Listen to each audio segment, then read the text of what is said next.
নজর রাখবো পরবর্তী সংবাদে।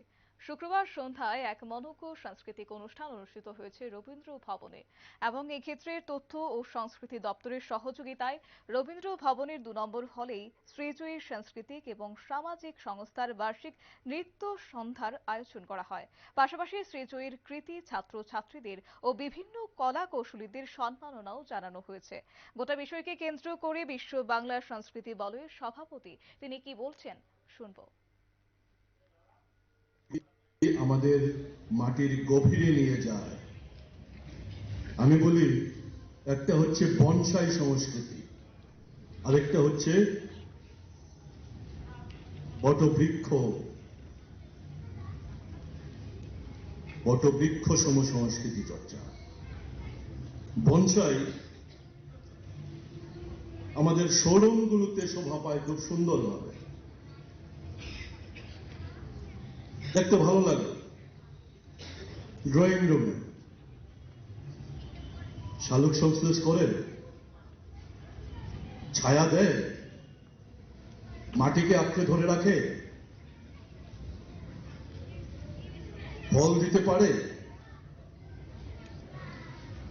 কিন্তু আমরা সেই বনসাই সংস্কৃতি, ডিজে সংস্কৃতি, উন্মত্ততার যে সংস্কৃতি, সেই সংস্কৃতির পেছনে আমরা অনেকেই দৌড়াই, বেশিরভাগ মানুষ দৌড়াই, যেটা বনসাই সংস্কৃতি সম বলি আমরা।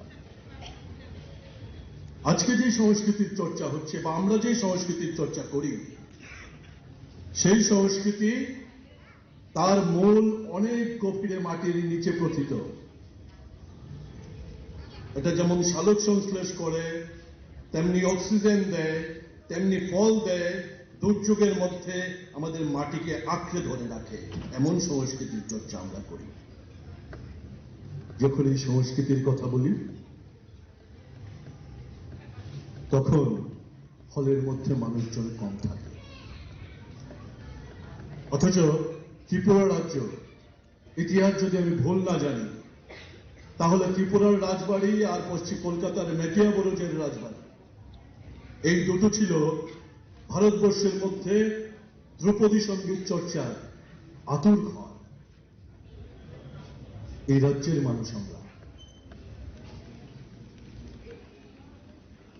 আমরা আমাদের সংস্কৃতি, আমাদের দেশের সংস্কৃতি, আমাদের বাংলাদেশ সংস্কৃতি, আমাদের উপজাতিদের সংস্কৃতি, এই সংস্কৃতির মাহাত্ম্য আমরা যতদিন না বুঝব, ততদিন বোধহয় আমরাও রুটলেস হয়ে থাকব। তাই মধুমিতা, উমাশঙ্কর ওরা যে চর্চা করছে, আপনারা যেই চর্চা করছেন, সেই চর্চাকে আমি আবারও নমন করি। একটা আত্মপরিচয়কে জানার চর্চা, যেখান থেকে মানুষ তৈরি হবে। এই মানুষ গড়ার কারিগর আপনারা।